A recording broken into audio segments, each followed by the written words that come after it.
ओम नमो भगवते वासुदेवाय नमः। नमस्कार प्रिय भक्तजनों, स्वागत है आप सभी का आपके अपने चैनल खुशी ज्ञान सागर में। प्रिय श्रोतागण, आज के इस वीडियो में आप वैशाख अमावस्या की कथा का श्रवण करेंगे। अगर आपको यह कथा पसंद आए तो इस वीडियो को लाइक कीजिएगा, शेयर कीजिएगा और कमेंट में जय श्री हरि विष्णु जरूर लिखिएगा। साथ ही अगर आपने हमारे चैनल को सब्सक्राइब नहीं किया है तो इसे सब्सक्राइब करके बेल आइकन को प्रेस कर दीजिएगा, जिससे हमारे चैनल पर अपलोड होने वाले वीडियो का नोटिफिकेशन आप तक पहुंच सके। वैशाख का महीना हिंदू धर्म का दूसरा माह होता है। मान्यताओं के अनुसार वैशाख माह से ही त्रेता युग का आरंभ हुआ था। इस वजह से वैशाख अमावस्या का धार्मिक महत्व और भी अधिक बढ़ जाता है। इस दिन धर्म, कर्म, स्नान, दान और पितरों का तर्पण करना बहुत ही शुभ माना जाता है। इस दिन अगर पूरी विधि विधान से पूजा पाठ किया जाए तो इससे भगवान प्रसन्न होते हैं और पूजा करने वालों को सभी दुखों को दूर करते हैं। वहीं आज के दिन व्रत करना भी शुभ फलदायी होता है। वैशाख अमावस्या के दिन प्रदोष काल में यानी शाम को दीपदान करने से अकाल मृत्यु नहीं होती है। पौराणिक कथा के अनुसार प्राचीन काल में धर्मवर्ण नाम के एक ब्राह्मण हुआ करते थे। वह ब्राह्मण बहुत ही धार्मिक प्रवृत्ति के थे। वे व्रत और उपवास करते थे और ऋषि मुनियों का आदर करते हुए उनसे ज्ञान ग्रहण करते थे। एक बार ब्राह्मण ने किसी महात्मा के मुख से सुना कि कलयुग में भगवान विष्णु के नाम के स्मरण से ज्यादा पुण्य किसी भी कार्य में नहीं है। अन्य युगों में जो पुण्य यज्ञ करने से प्राप्त होता था उससे कहीं गुना अधिक पुण्य फल इस घोर कलयुग में भगवान का नाम सुमिरन करने से प्राप्त होगा। धर्मवर्ण ने इस बात को आत्मसात कर लिया और सांसारिक जीवन को छोड़कर संन्यास ले लिया। एक दिन भ्रमण करते करते धर्मवर्ण पितृलोक में पहुँचे।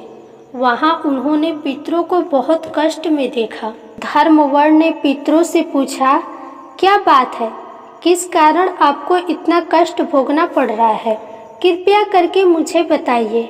तब पितरों ने बताया कि उनकी ऐसी हालत तुम्हारे संन्यास के कारण हुई है, क्योंकि अब उनके लिए पिंडदान करने वाला कोई शेष नहीं है। पितरों ने कहा कि तुम वापस घर जाकर गृहस्थ जीवन की शुरुआत करो, संतान उत्पन्न करो और वैशाख अमावस्या के दिन विधि विधान से पिंडदान करो, तभी हमें कष्टों से छुटकारा मिलेगा। धर्मवर्ण ने उन्हें वचन दिया कि वह उनकी बातों को मानेंगे और अपना वचन पूरा करेंगे। इसके बाद धर्मवर्ण ने सन्यासी जीवन छोड़ दिया और एक बार फिर से सांसारिक जीवन को अपनाया और वैशाख अमावस्या पर विधि विधान से पिंडदान कर अपने पितरों को मुक्ति दिलाई। प्रेम से बोलिए श्री विष्णु भगवान की जय। अब आप सुनिए वैशाख अमावस्या व्रत की दूसरी कथा। प्राचीन काल की बात है। एक गरीब ब्राह्मण परिवार था।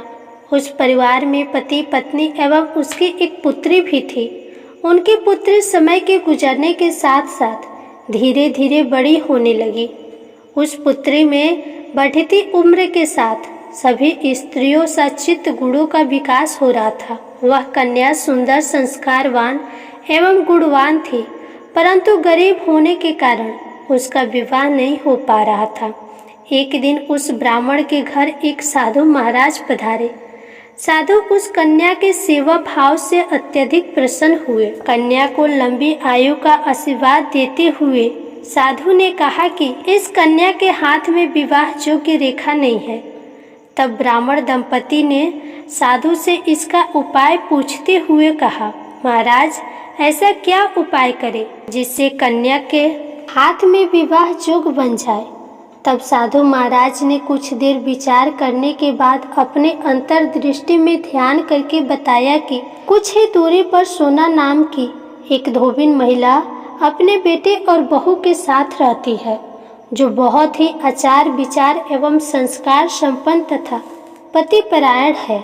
यदि यह कन्या उस धोबिन की सेवा करे और वह महिला इसके शादी में अपने मांग का सिंदूर लगा दे तो तथा उसके बाद इस कन्या का विवाह हो जाए तो इस कन्या का वैधव जोग मिट सकता है। साधु ने यह भी बताया कि वह महिला कहीं बाहर आती जाती नहीं है।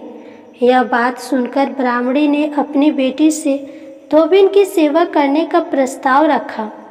अगले दिन से ही कन्या प्रातः काल से ही उठकर सोना धोबिन के घर जाकर साफ सफाई एवं अन्य सारे कार्य करके वापस अपने घर आने लगी। एक दिन सोना धोबिन अपने बहू से पूछती है कि तुम तो सुबह ही उठकर सारे कार्य कर लेती हो और पता भी नहीं चलता। बहू ने कहा, माँ जी, मैंने तो सोचा कि आप ही सुबह उठकर सारे काम खुद ही खत्म कर देती हैं।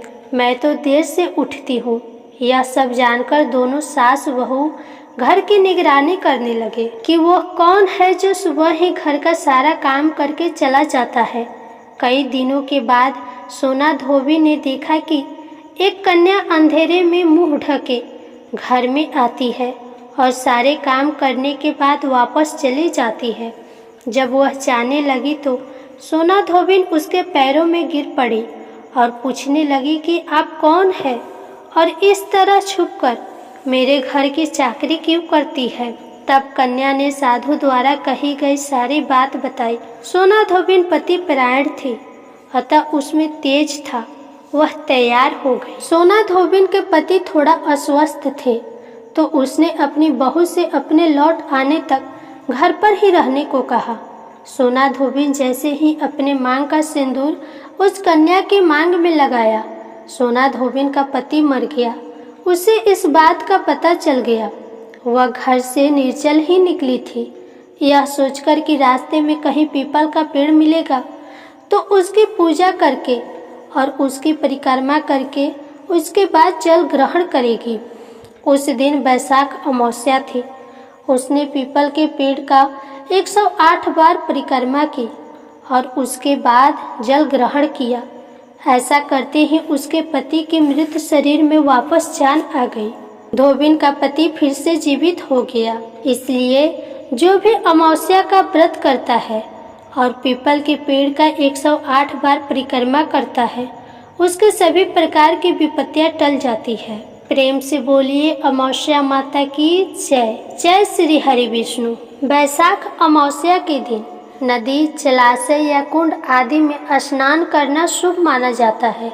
इस दिन सूर्य देव को अर्घ्य देकर बहते जल में तिल प्रवाहित करें, पितरों की आत्मा की शांति के लिए तर्पण करें और किसी गरीब व्यक्ति को धन दक्षिणा देकर इस दिन पीपल के पेड़ पर सुबह जल चढ़ाना और शाम में दीप जलाना चाहिए। तो प्रेम से बोलिए अमावस्या माता की जय। जय श्री हरि विष्णु। प्रिय श्रोतागण, आशा करती हूँ आपको यह वीडियो पसंद आई हो, तो चैनल को सब्सक्राइब करके वीडियो को लाइक करें, शेयर करें और कमेंट में जय श्री हरि विष्णु जरूर लिखें। राधे राधे।